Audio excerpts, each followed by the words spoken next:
When we do begin, after Regional Director Sibley speaks, we will take a few questions, but if you would, just raise your hand so that we can get through the questions in a timely manner and so that we can actually hear them.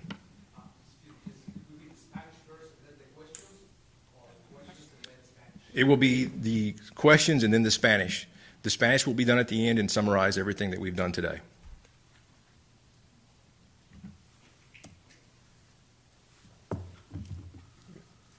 All right, we'll be back shortly and we'll begin.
Hello and thank you.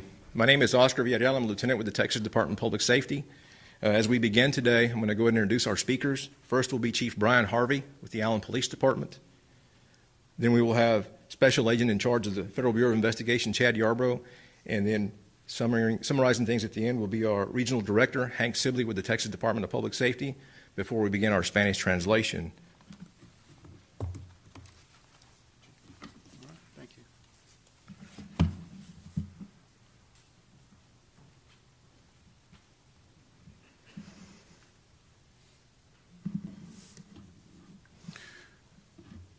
Well, when this community was attacked on May 6th, the Allen Police Department responded along with many others from the North Texas law enforcement community. That included both police and fire. Our community also responded with an overwhelming show of support for the victims' families, and public safety, and we are grateful and thank you. One particular officer distinguished himself in an exemplary manner, demonstrating tremendous bravery when he immediately addressed an attacker that was injuring and murdering innocent victims. We know our community would like to thank and honor him. However, we're not prepared to release that officer's name due to the ongoing investigation. And the officer has also expressed his appreciation for his privacy as he continues to process this tragic event. There were many other heroic life-saving efforts conducted by our officers and the fire department. We plan to recognize them in the future, and we also must acknowledge the bravery of Allied Security Guard Christian LaCour, who evacuated one individual to safety and was shot while courageously remaining to help others. The immediate support of multiple local, county, state, and federal agencies is so numerous, it will be challenging to thank each one individually. Each one of them was critical to the safe evacuation of the site and stabilization efforts. Thanks to the swift assistance of all these agencies, we have now officially concluded the actions at the Allen Premium Outlets and turned the site back over to property management. The reopening of the stores at the outlets will be determined by management and store owners. We know our Allen community and many, many others are feeling the deep weight of grief from this tragedy, and we are heartbroken over the 8 victims that were lost, the others who were wounded, and the hundreds of people who experienced this traumatic event firsthand. Members of our department and victim services units from the FBI, the Department of Public Safety, and the Collin County District Attorney's Office will continue to work closely with members of our community who are requesting victims and/or mental health services. In the coming days, members of the police department will continue to work closely with the FBI, DPS, and Texas Rangers to thoroughly investigate this tragedy. We have relied heavily on the agencies here today, the Department of Public Safety, the Texas Rangers, and the Federal Bureau of Investigation. My request to you today, as the media, is to continue to help publicize our victim counseling and family assistance fund. Those 2 opportunities that can make a tremendous difference in these individuals' lives, and it is listed on the Allen City website. At this time, I'd like to turn it over to the FBI Special Agent in Charge, Chad Yarbrough. Thank you.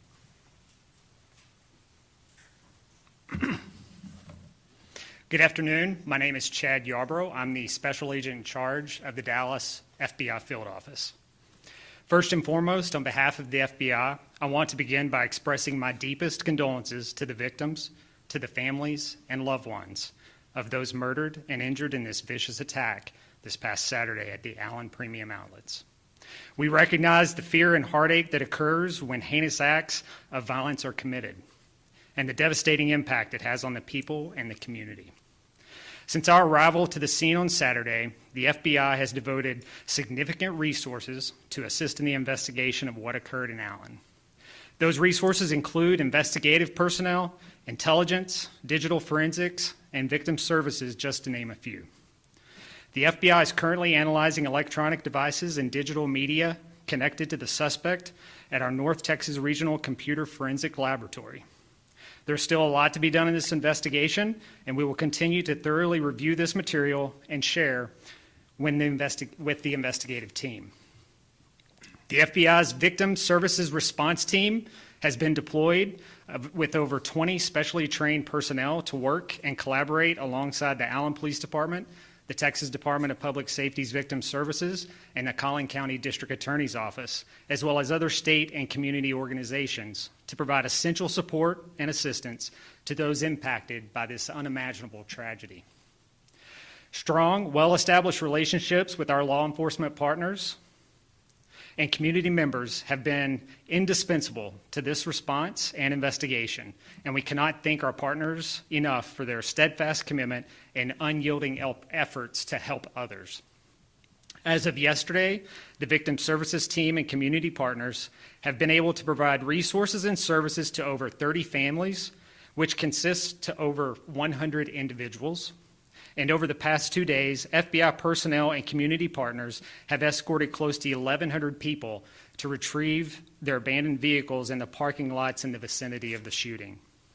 If you were present on Saturday at the Allen Premium Outlets, we encourage you to visit the Family Assistance Center at the Allen Senior Recreational Center at 451 St. Mary Drive here in Allen. In addition, personal effects that were left outside the retail stores have been collected and can also be retrieved at this location. It will be open today and tomorrow from 10 a.m. until 7 p.m.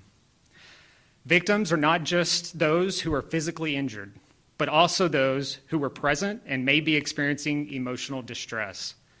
We ask that you continue to respect the privacy of the victims affected by this tragedy. We are aware of multiple fake online fundraisers that are currently underway for the victims. Please properly vet any charity or fundraiser before donating money to ensure that it reaches the proper victims. And there's a list of those properly vetted charities on the Allen website. We are also still seeking information from the public. If you are at the Allen Premium Outlets and have information, we ask that you please call 1-800-CALL-FBI. Our focus in the coming days will continue to be providing aid and comfort to our victims, as well as working with our law enforcement partners on the criminal investigation that is ongoing. Our thoughts and prayers continue to be with all those who have been so severely impacted by this terrible tragedy. Thank you. Good afternoon. My name is Hank Sibley. I am the North Texas Regional Director for the Texas Department of Public Safety. First, I'd like to express the condolences on the part of the state of Texas and the men and women of the Texas Department of Public Safety for the loss of the victims that died in that horrific crime that occurred at the Allen Outlet Mall on Saturday. We cannot begin to fathom the pain and the time it will take to recover from this, but our prayers are with you. I would also like to commend the response on Saturday. The response to the mall shooting was stellar.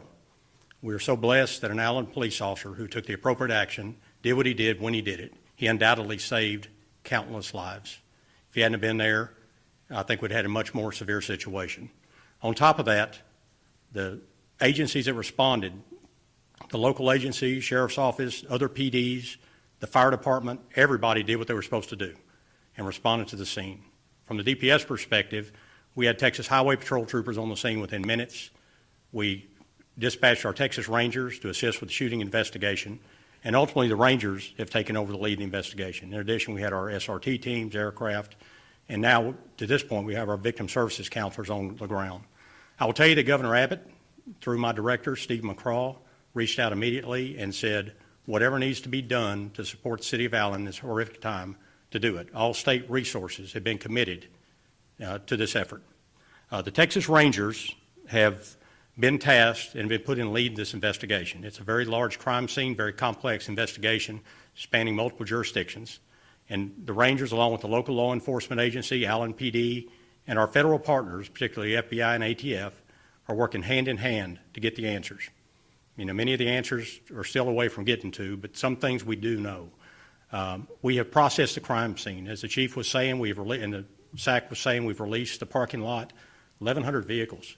I mean, it was a big scene. We had to clear it. We've done it in pretty record time. If you think about it, you're only talking less than 72 hours ago this event was occurring. And to be this far down the road, I think, is very commendable on the part of all the parties involved. The cooperation between the agencies has been exceptional, and I think it's a model for the way things should be done in the future.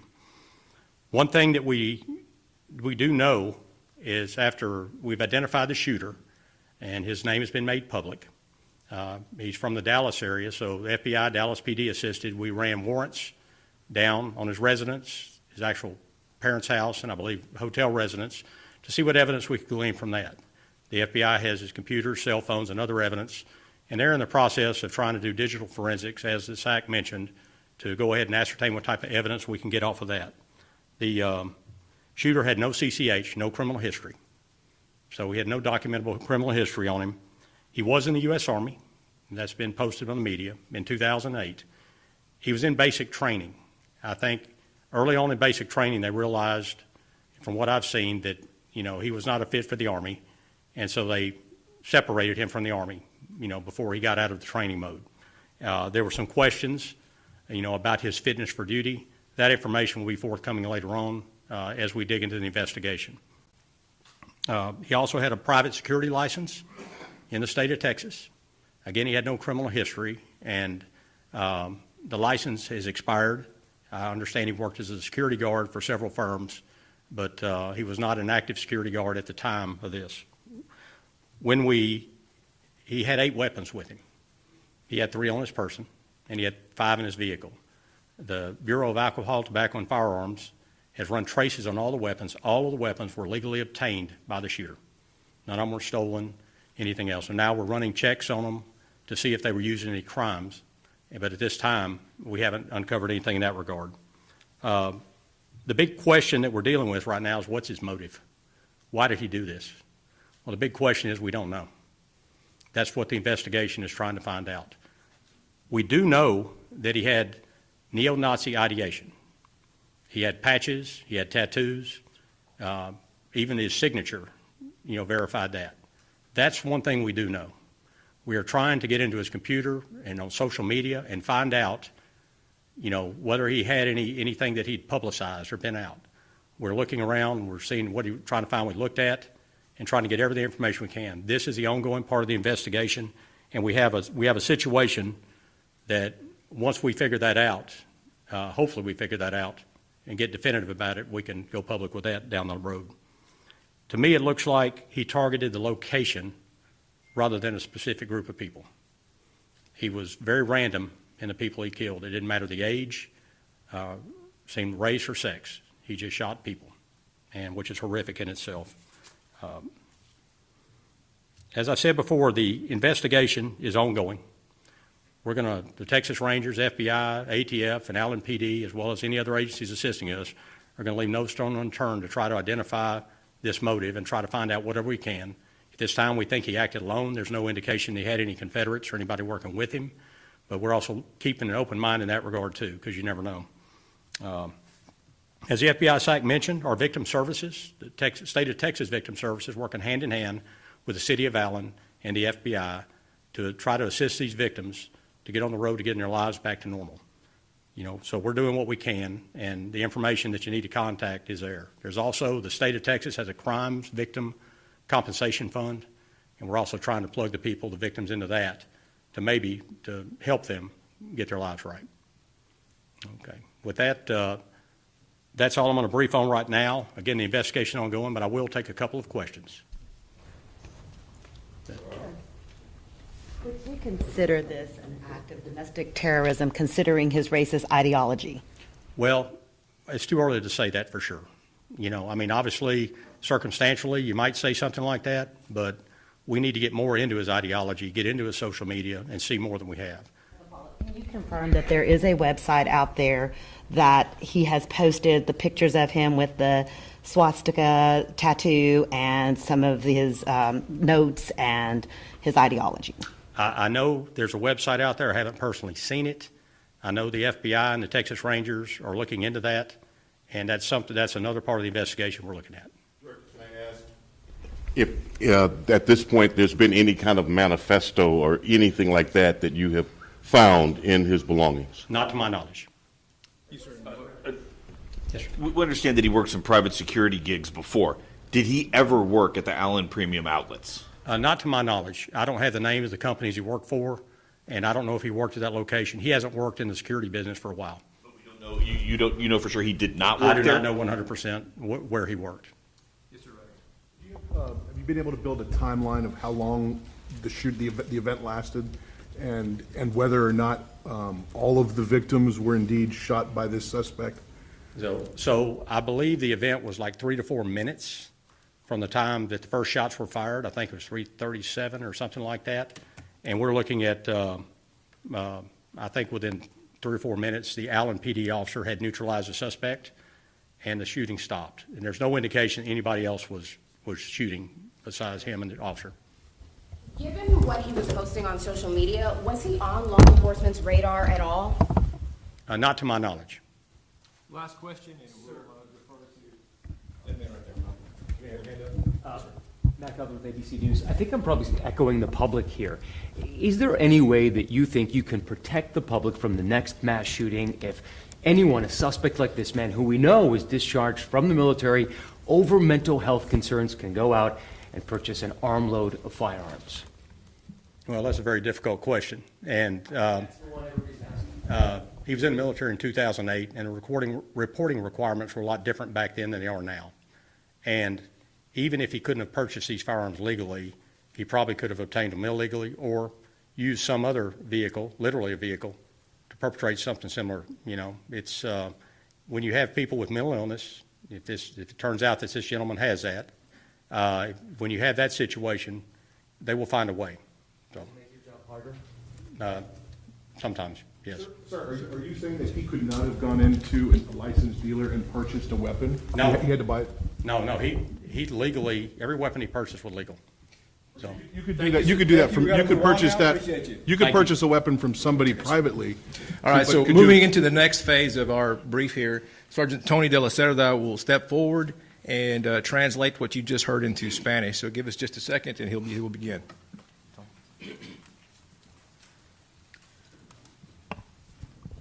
Buenas tardes, soy el sargento de la Cerda con el Departamento de Seguridad Pública de Texas. Lo que dijo el jefe del Departamento de Policías de Allen: cuando esta comunidad fue atacada en el 6 de mayo, el Departamento de Policía respondió junto con otras agencias de policía y cuerpos de bomberos. La comunidad también respondió y apoyaron a las víctimas, sus familias y el público. Estamos muy agradecidos y les damos las gracias. Un policía de Allen se distinguió en una manera ejemplar, demostrando tremenda valentía cuando inmediatamente se dirigió al atacante que lastimaba y asesinaba víctimas inocentes y lo neutralizó. Sabemos que la comunidad quiere darles las gracias, pero en estos momentos no podemos dar a conocer el nombre del oficial porque la investigación aún continúa. También hubo muchas acciones heroicas por nuestros policías y departamento de bomberos. Gracias a la asistencia de todas las agencias involucradas, hemos concluido las acciones en el Allen Premium Outlets y hemos devolvido la propiedad a sus administrativos. Los miembros del Departamento de Policía de Allen y la Unidad de Servicios de Víctimas del FBI, Departamento de Seguridad Pública de Texas y la Fiscalía del Condado de Collin seguirán trabajando con los miembros de la comunidad. Le quiero pedir a los miembros de la prensa que continúen publicando los servicios a las víctimas, y esos servicios están disponibles en el sitio de web de la ciudad de Allen. El FBI ha dedicado sus recursos para asistir con la investigación. El FBI está analizando los dispositivos electrónicos conectados con el sospechoso. El equipo de respuesta de servicios a víctimas del FBI ha desplegado a sus recursos para colaborar con el Departamento de Policía de Allen, el Departamento de Seguridad Pública de Texas y otras organizaciones del Estado y comunitarias para poder asistir a esos impactados por esta tragedia. Si usted estuvo presente en el Allen Premium Outlets el sábado, sus pertenencias estarán en el Centro de Asistencia Familiar en el Centro de Recreación para Mayores de Allen. Les pedimos que respeten la privacidad de las víctimas. También seguimos buscando información del público. Si usted tiene información, por favor llame al 1-800-CALL-FBI. Entendemos que muchas personas han estado esperando escuchar los detalles del tiroteo en Allen Premium Outlets y han cuestionado por qué no se ha publicado más información. Con decencia y respeto por todos los afectados, no nos apresuramos a divulgar información porque tomó la mayor parte de los últimos 2 días para identificar positivamente a todas las víctimas. No queríamos que estas familias en duelo se sintieran abrumadas en los primeros momentos de sus pérdidas. Estamos con el Departamento de Policía de Allen, la ciudad de Allen y todas las personas afectadas por este acto de cobardía y maldad. En estos momentos yo no voy a contestar preguntas. Nuestros pensamientos y oraciones continúan estando siempre con todos los que han visto tan gravemente afectados por esta terrible tragedia. Muchas gracias. Thank you all very much for attending. This concludes our brief, and we will continue to update you as the investigation progresses. Thank you all.